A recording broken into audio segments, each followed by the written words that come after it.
Good morning. Today's the 9, 10, 11, 12, 13. 4 days. Oh my God. Um, hmm. Mm. How do I solve poverty? That's a good question. Good morning, my darlings.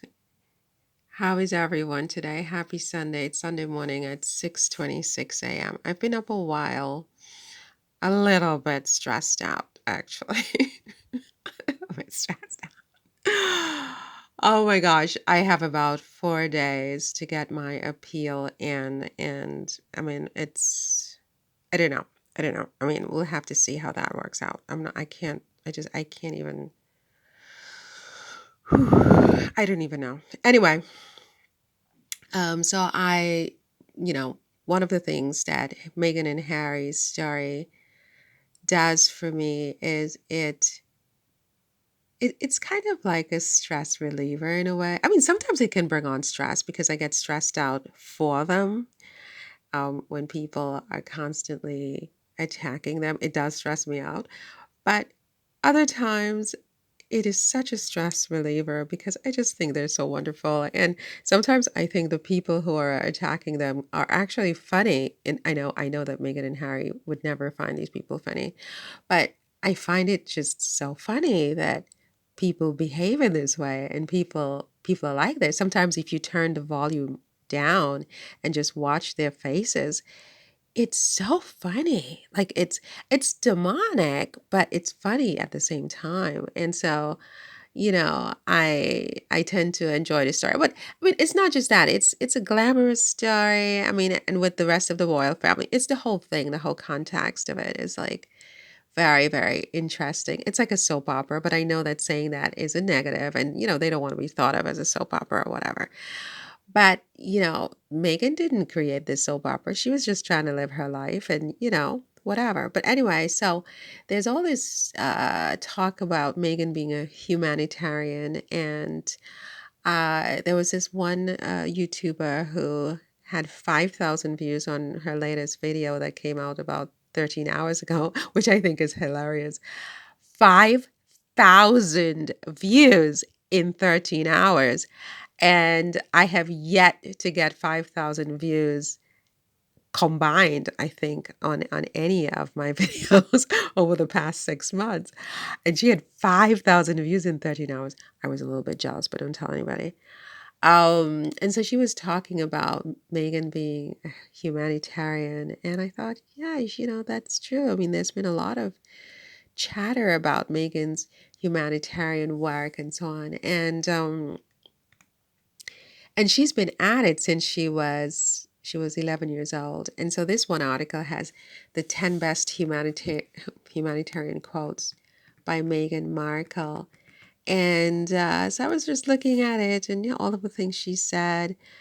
113 million adolescent girls between the ages of 12 to 14 in India alone are at risk of dropping out of school because of the stigma surrounding menstrual health. Wow, that's like, well, first of all, don't get me started on menstrual health. I mean, do not get me started. Why, in a modern time, are women still subjected to this? This needs to stop. They need to find a way to allow women to keep their fertility, but not go through this. This is primitive. It's utterly primitive. Why are women still required to bleed?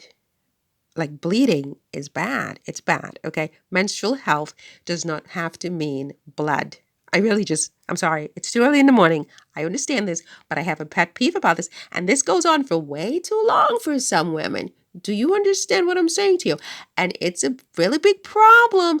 And this has to be a part of the science and the research and development is to completely stop the bleeding. Stop the bleeding completely. This is my position and I'm sticking to it. Anyway, so Megan said that. Okay, so then she also talks about stuff like feminism. She says women's suffrage is about feminism, but feminism is about fairness. Tell me about that. I'm not a feminist and I know I should be careful with that because I believe in human equality, and I believe, especially in like work and stuff like that. But work meaning getting paid the same for your work and things like that, not, I believe in equality for human beings. But am I a feminist? I don't know if I would say that I'm a feminist, I mean, I'm okay with there being a difference between men and women. I like it. I like a man to be a man, and I like to feel like a girl. I want him to open the door for me and to be gentle with me. And, I want to be soft with him. And, I don't think Megan means that anyway. And I'm okay with I mean, I'm very old fashioned in this way, but I'm okay with my husband. I don't have a husband, I'm not married. But if I were, I would be okay with him being sort of quote unquote the head of the family. But, I want to be very careful with that because it's not any man that I would put in this position in my life because, I value my life and the direction I want my life to take. And, I have very strong opinions and beliefs about what my life should look like. And it's not every man that I would hand the keys to my life over to. In fact, so far, I haven't handed those keys over. Okay, because I haven't found that man. But I mean, certainly, if I ever did, there would be no feminist, you know, equality in the sense of like me, you know, f- competing with my husband or fighting with my husband to be, I don't know how to put this, but like it would be, I want him to be a little bit, um, the head and the leader. You know what I mean? I want to be the girl. I want to be the girl. Okay. I want him to be strong, for God's sake. Please be strong, whoever you are. You're going to have to be strong. You're going to have to be tougher than me by a lot. Because, what? And I would cook for him and things like that, which Megan does. And Megan is a very good cook. I mean, I'm a very bad cook. So it's not that she means, but like feminism, it's a trigger. It triggers me. I don't really, I can't explain my position on it. I would never be on the streets wearing the t-shirt, I'm a feminist, or no, I don't feel it. I don't feel it. It's okay for me that there are differences between men and women. Vaginas are just ipso facto different from phalluses. And, let's let's deal with it. Okay.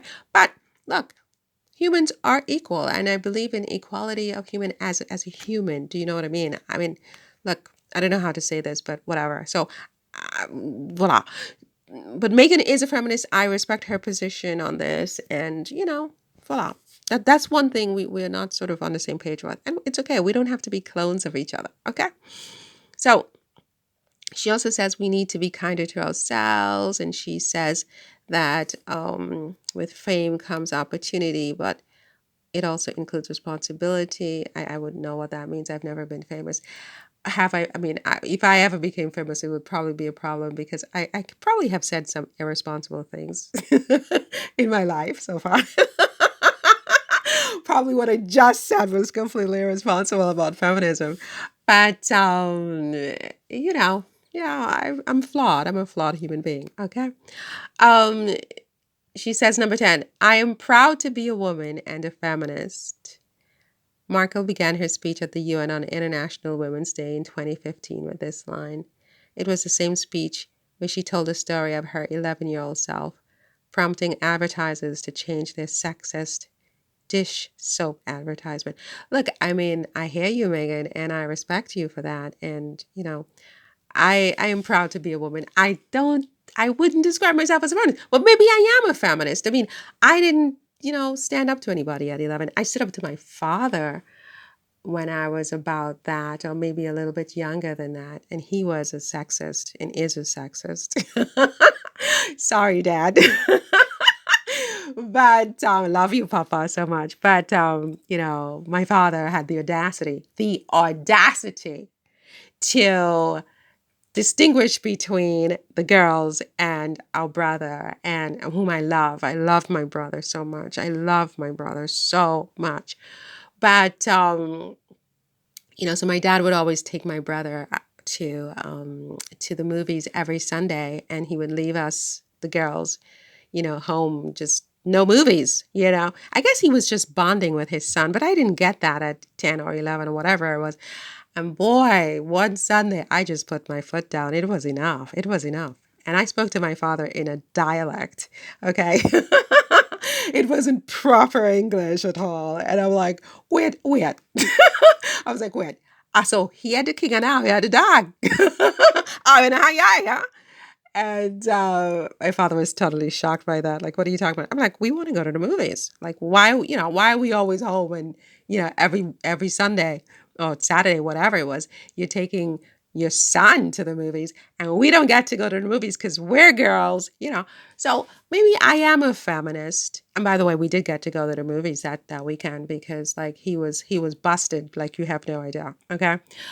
So maybe I am a feminist, but I don't sort of think of myself like a feminist. But I admire Meghan for her tenacity with this and her position. I mean, I respect her position. Um, and maybe we are the same, but maybe I just don't call it feminism. Because Meghan is a very, very feminine girl, and she's more feminine than I am. I mean, and she cooks and she does everything, and she does yoga, and she can throw her legs up into these positions, and oh my god, I mean, so it depends, I guess, on that even means. Maybe I don't even understand what it fully means, but I'm okay with being the girl, in the sense of like, I don't know how to explain it, but like I like strong masculine men, for God's sake, please. I don't need any sort of confusion about who is the man in this experience, okay? And who's the woman. Please. Okay. Okay, I gotta go because my appeal is like, I don't know what's gonna happen with that. I don't know what's gonna happen with that. So I gotta go deal with that. Okay. Have a nice Sunday, my darlings. Take care. Bye.